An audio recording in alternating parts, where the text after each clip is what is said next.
Superman is the best DC superhero, or at least my family's favorite. We grew up watching Lois and Clark, and my dad is that a bird? Wait, is that a plane? It's Superman! As I was saying, my dad is a huge fan, and Superman was his childhood hero. Before we get started, be sure to check out the description below for all the supplies you'll need. Now going through a non-sewing method to make belts, I'll show you how to make a generic superhero belt or a Superman one. So, let's get cracking. We're going to work on the buckle first. You can make this any shape that you want. For our generic superhero buckle, we're going to do a circle. I have this plastic food container that has a round beveled top to it. I cut it out and sanded the edges to make it smooth.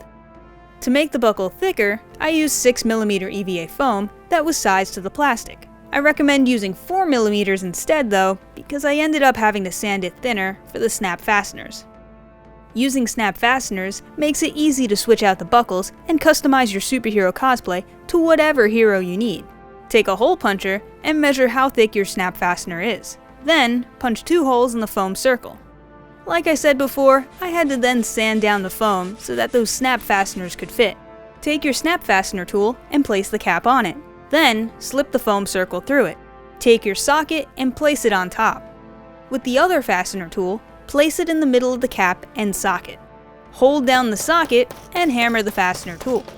The cap's metal should bend over the top of the socket, securing it in place. Once your snap fasteners are attached, it's time to glue the plastic circle and foam circle together. Using a multi-purpose adhesive like 3M Super 77 spray glue, put glue on one or both pieces that you want to attach. Then, wait about 30 seconds for the glue to semi-dry. To test if it's ready, poke your finger on it, and if it's tacky and not wet, attach your pieces. For the belt material, we're going to be using yellow fall leather. So for the buckle, I cut out a piece that was slightly bigger than our shape so that the material could wrap around to the back. Spray some glue on the front of the plastic. Again, wait the 30 seconds and attach those pieces. For the back side of the buckle, put painter's tape over the sockets. We don't want to accidentally get glue on them. To make it easier to fold over onto the back of the buckle, cut the leather leaving a 1/2 inch gap. Spray the glue on your pieces, wait 30 seconds, and fold the leather over, and then stick it to the back. Now for the Superman buckle, we're going to use EVA foam layers. Cut out a big and small oval. Again, I used 6mm EVA foam, but you should probably use 4mm for the big oval. With a Dremel, round out the edges on both oval pieces.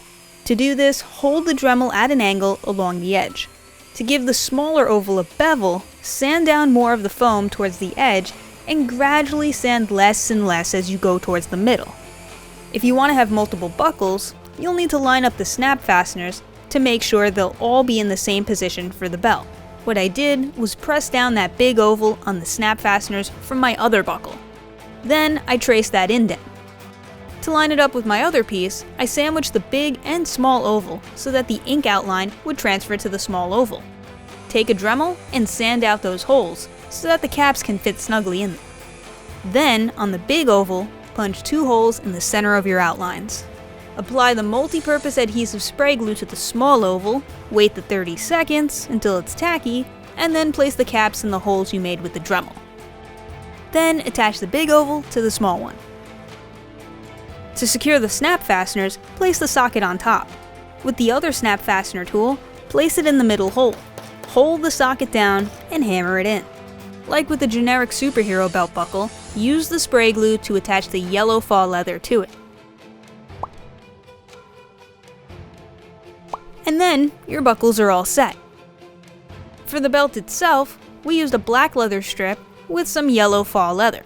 Our waist size was 39 inches, but to give the person more flexibility, just in case they needed a little bigger, we made the belt a total of 46 inches. When cutting out the leather, we did 3 inches for the height. However, I didn't anticipate for the fold taking up more of that, so my 2 pieces didn't wrap around evenly. But learning from my mistakes, definitely add a little more to both the height and length measurements. Line up the buckle and find where the snaps would go. Punch 2 holes in the yellow fall leather. Take your snap fastener tool and place the eyelet in it. Then, slip the yellow faux leather over it. Put the stud on top, and with the other snap fastener tool, hammer it down.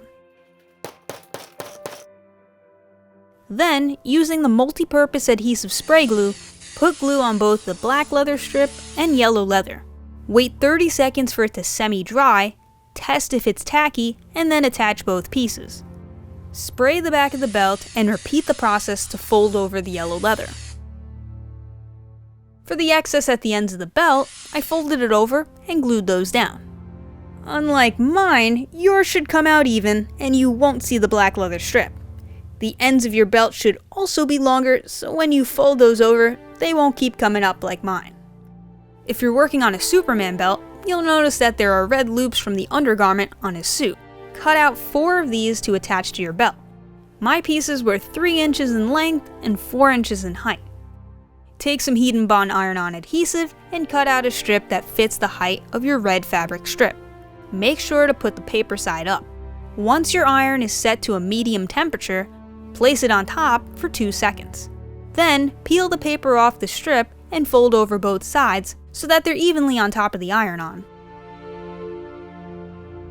Again, take the iron and hold it over for 8 seconds. Add an additional 2 seconds for heavier fabrics, like leather. We're going to do this same process to put it onto our belt. Cut out an iron-on strip that fits the new length of your red fabric strip. Place the iron over it for 2 seconds, and then peel off the paper. Fold both ends of your strip around the belt and line them up evenly to fit on that iron-on adhesive. Cut off any excess so that they don't overlap. Place the iron over it for 10 seconds. Do this for all 4 undergarment loops. To hold the belt together, we're going to use Velcro tape. The one I'm using should hold up to 5 pounds. Measure from both ends of your belt to find where your waist size is. For ours, it was 39 inches. Then, cut the Velcro to go from that point until the ends of your belt. This will allow the person to loosen it up if needed. Once your Velcro is on, pop the buckle onto your belt. And then you're ready to take the skies or use your super strength to lift cars without your pants falling off. Gluing and ironing is definitely better than sewing this thick material, and it really worked for this belt.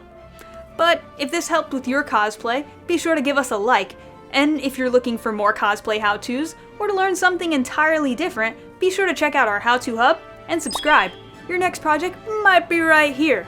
Well, I'll catch you guys later because I gotta fly.